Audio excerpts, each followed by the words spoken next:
Hello there everyone, my name is Amy, this is the Opinionated Woman, and welcome back to my channel. This is the first video I'm filming in 2022, so I'm super psyched. You should see the setup you guys are on right now. It looks freaking pro as shit, but I'm going to show you that in my next vlog, which I'm going to get up really soon. I had a few technical difficulties, as in this phone and my laptop both get repaired at the same time, which is why I haven't been able to film. But right now I'm here, and I'm here with a book haul. Oh my god, what is happening? 2 book hauls in a row.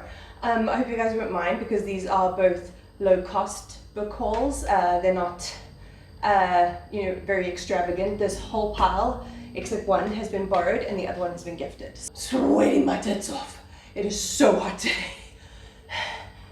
So I did one of these last year, and I predict that if I carry on this channel, which I have full intention of doing, I will be doing this every year, because there's some books that me and my dad overlap with, so I always read his library. And then I have an aunt who works in the publishing industry, and she's very kind and lets me raid her bookshelves every year. So I'm super amped to show you what I got. Let's get started. Firstly, the Christmas present. This is One Flew Over the Cuckoo's Nest by Kofi. I'm not actually sure how you say that name. This is a classic. Ever since I went to a psych hospital myself, not one like this, but I've always wanted to, oh that's so nice. So I've always wanted to read it, and apparently it's like a really harrowing. Obviously this is, if you don't know what it's about the psych hospital that is ruled over by Nurse Ratched. There's been a whole series with Sarah Paulson, my queen, my love, playing Nurse Ratched, but this is obviously from the other point of view. And yeah, I'm scared but excited to get into it at the same time. Then we have the books that I got from my aunt. So this one is also a gift, and it might seem like a weird one, but it's The Wise Man's Fear by Patrick Rothfuss. And if you're thinking, oh, I've never seen you mention Name of the Wind, it's because I haven't read Name of the Wind. I have every intention of reading Name of the Wind, but I haven't picked it up yet. But this beautiful second copy, this beautiful sequel was in my aunt's giveaway pile, and I was like, I'm just going to take the opportunity and grab it. I have full intention of going to a bunch of secondhand bookstores this year, and I will find the Name of the Wind. I will. Even if I have to buy it at some point, I will find Name of the Wind. So this one, I don't know what it's about. Obviously, I'm just going in blind, and yeah, I hopefully will really enjoy it. It's a big thick one. Oh, I feel like I've got a sweaty upper lip. Then we have I Am by Maggie O'Farrell. This is a book that I've heard so much about when I first came onto BookTube, not as a creator, but as a viewer.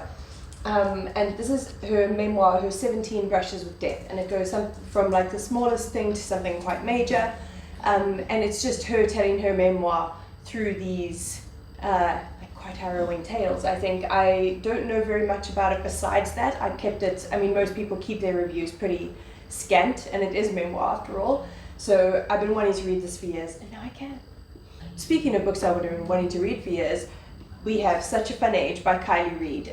This is a ARC copy, or a proof copy, so that's why it looks like this. It actually looks like this. I'm sure you guys have heard about it. It's all over BookTube.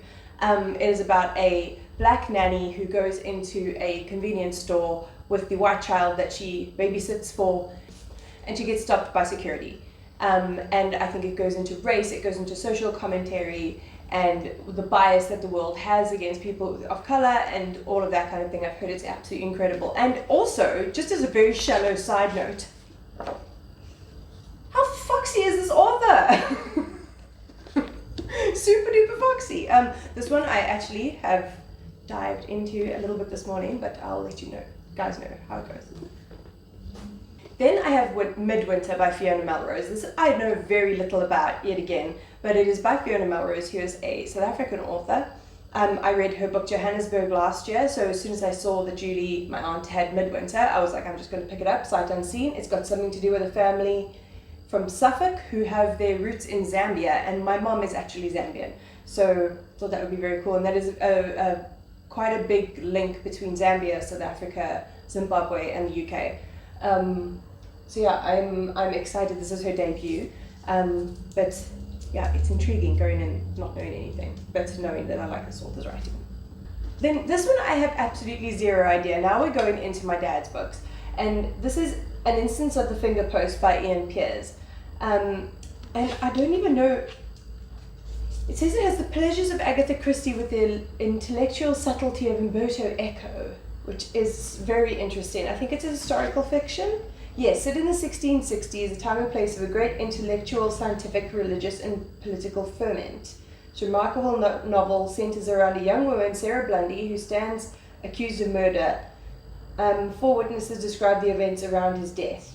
Ooh, interesting. So yes, we will see how that goes. It seems to be like historical mystery type of thing, which I freaking love. So I'm amped to give it a go. Then we have a non-fiction, a beautiful non-fiction. This is The Judgement of Paris by Ross King. If you guys were watching my vlogs last year, you would have seen me read a book about Leonardo and his Last Supper. That was also by Ross King. He does a lot of really great art non-fictions. Sorry, that's my dog. Excuse me, what do you want, sir? It's like you're not paying attention to me and it's hot in here. I'm sorry, I will open the door as soon as I can. So this is about the salon in Paris, and which are basically the people who said what was hot and what was not when it came to artists in France. And the Impressionists went through this. This is where the term Impressionism came from.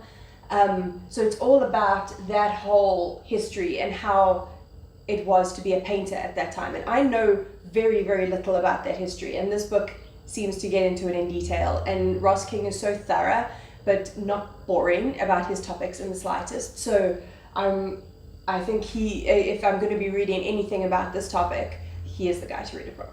Then I have another book that actually I have already started and completely finished, and that's The Shepherd's Crown by Terry Pratchett. This is Terry Pratchett's last Discworld novel. It's very hard for me to tell you what it's about. It's about the witches in the Chalk and in Lancre, which are part of his Discworld series, and like these are some really beloved characters as well as some new characters coming in together. And it's the last book that he managed to write before he succumbed to Alzheimer's.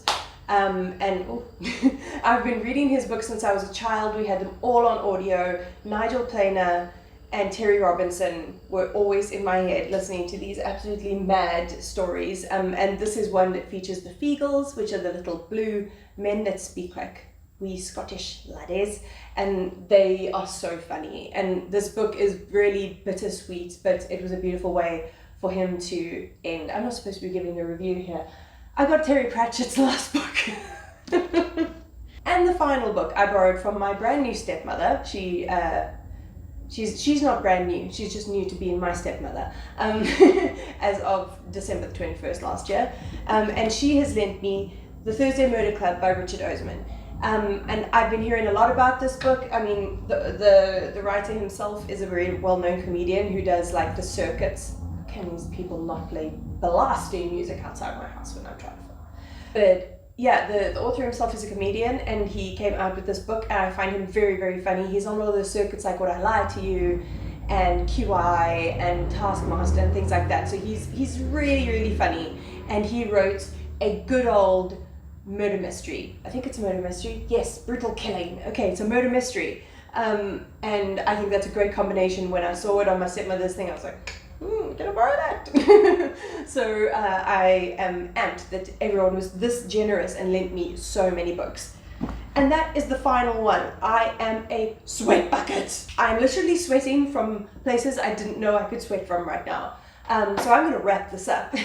I hope you guys enjoyed this little haul. I will obviously take you on for the ride while I read these, if you did enjoy. And if you like supporting my content, I now have a lot more followers than I did at the end of last year because of my armpit video. So if you guys didn't know, I have a Kofi account. The link is down below. It's just a little donation if you like my content. And then all my socials will be linked down below and up here. Please do like and subscribe. And until next time, I'll catch you later.